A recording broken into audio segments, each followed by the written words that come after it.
tiny dog thrown into a lion's cage. Then the lion smells him.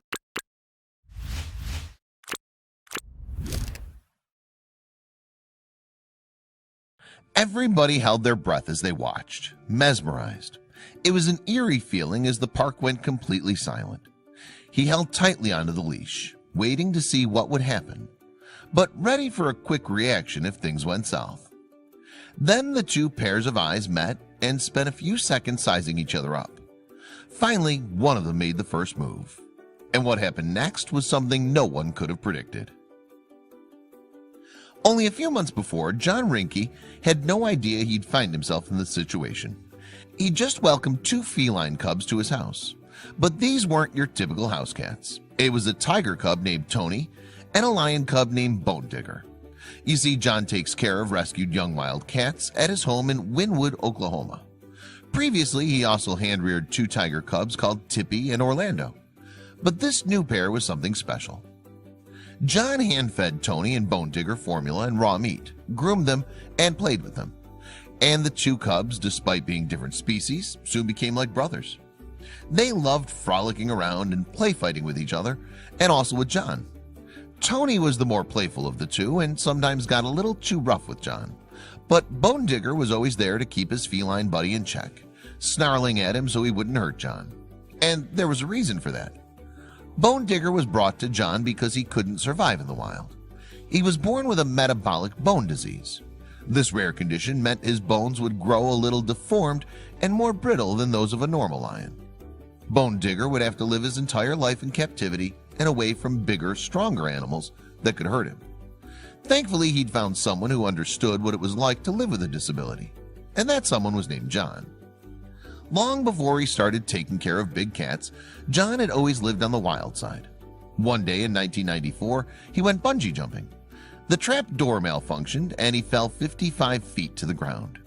He survived but broke both his feet, his hip, and his back. The doctors told him he'd never walk again, but he's a very stubborn man.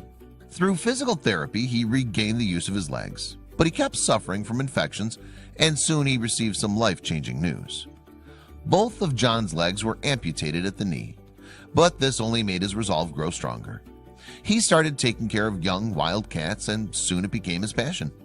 He developed a particularly strong bond with Bone Digger, probably because they both understood what it felt like to be physically different from others.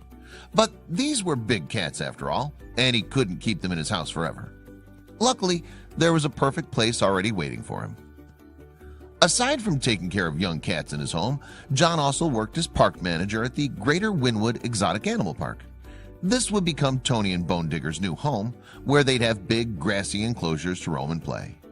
Tony was taken to meet the other tigers in the park, while Bone Digger got an enclosure all to himself. But despite having a lot more room, he wasn't happy. Bone Digger needed his play pals, Tony and John, and soon he became really lonely. He'd pace around the enclosure and bite at the fence. But John knew he couldn't put Bone Digger in with other lions or tigers, as he was likely to get hurt. That said, he didn't want him to languish in his loneliness, and that's when he got an unorthodox idea. Aside from the wild animals in the enclosure, the park was also home to a pack of 4 Dachshunds: Abby, Milo, Bullet, and Angel. They were considered the park mascots and roamed around freely. They were extremely friendly, not just with humans, but with all the animals in the park. Abby was the pack leader and the most fearless of the 4. This gave John an idea. John put Abby on a leash and went into Bone Digger's enclosure while another keeper held onto the young lion.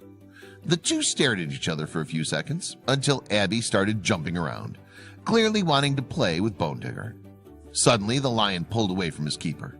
It was a tense moment, as neither man knew if it was about to attack Abby. But what happened next? Completely unexpected. Bone Digger actually moved away from Abby, and it seemed he was scared of her. Abby didn't let up, though, and soon the young lion's curiosity got the best of him, and he slowly approached the wiener dog. Once he got closer, he started sniffing her as she wagged her tail. Excited, Abby started running around in the grass, and soon found Bone Digger's stash of toys. The lion ran over to protect his things. Then Abby licked him on the nose. That's when John knew his plan had worked. After the awkward initial meeting, Bone Digger decided he liked Abby after all. It was incredible to see how this tiny dog was so unafraid of a lion, who, although still young, could seriously hurt her. John said it all comes down to her cluelessness. Apparently, Dachshunds aren't really aware of their size, so they aren't daunted when they come up against a bigger animal. And Bone Digger, who was craving a new playmate, found in Abby the perfect companion. And soon, it would become a pride. Bone Digger and Abby were moved into a bigger enclosure, where Abby got her own bed alongside her new best friend. Soon, the other 3 Dachshunds were introduced to Bone Digger, and they all got along swimmingly. They became part of his pride, and he became part of their pack. They run around playing and chasing each other, and they're never apart, except when John has to clean the enclosure. Every once in a while, John has to enter the enclosure to trim down the grass and get rid of weeds. The Dachshunds love to attack the weed whacker, so John is forced to take them out. Bone Digger spends the whole time pacing around the fence crying. As soon as I'm done weeding, I let the weenie dogs back in, and he counts his weenie dogs, makes sure they're all there, and just loves all over them, he says. But Abby's definitely the one he loves the most. I think there's a bigger bond between Abby and Bone Digger than the other 3 weenie dogs, says John. He even bites at the fleas like you see dogs do with each other. It's just crazy what they do. And he feels their relationship is a lesson for all of us. He's a wild animal, but he can be tamed. The weenie dog is a tamed animal, but it can be wild. There's a little bit of animal in each one of them.